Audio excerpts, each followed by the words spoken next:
ওরা তো মানুষ না, ওরা তো বিএনপি। কেবলমাত্র তো শুরু। এখন গাড়ি চাপা দিচ্ছে, কিছুদিন পর আমাদের এই দেশটাকে চাপা দিবে। এই যে আপনি আমি কথা বলছি না, আমাদেরকেও চাপা দিতে পারে। এ নিয়ে তারা দ্বিতীয়বার চিন্তাও করবে না।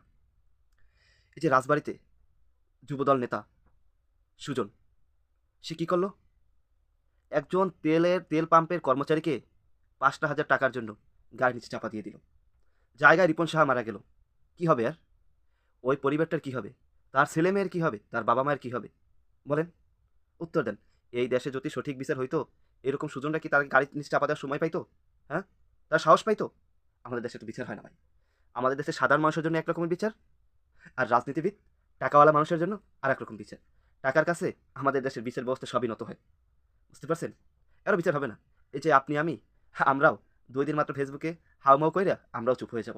এটাও চাপা পড়ে যাবে। শুনছি এদেরকে নাকি ধরছে। ধরলেও কিচ্ছু করতে পারবে না। ওই যে টাকা, মানি ইজ পাওয়ার, এটা মাথায় রাখেন। এই টাকার লোভের জন্য এই দেশটা শেষ। এখন নির্বাচন আসছে, যাই যা করেন, যাকেই ভোট দেন চিন্তা ভাবনা করে দিয়েন। তা না হলে চিন্তা করেন, মাত্র ৫,০০০ টাকা, বেশি না কিন্তু। ৫,০০০ টাকার লোভ সামলাইতে পারে না। আর এই দেশের কোটি কোটি টাকা তারা কি করবে? নিমেষের ভিতরেই শেষ করে দিবে। সিদ্ধান্ত নিন।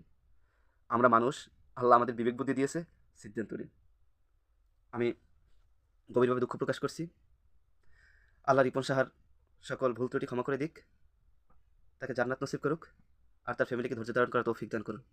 আর এই কুলাঙ্গারকে আল্লাহ, যদি এই দেশে বিচার না হয়, আপনি তার কঠিন বিচার করেন।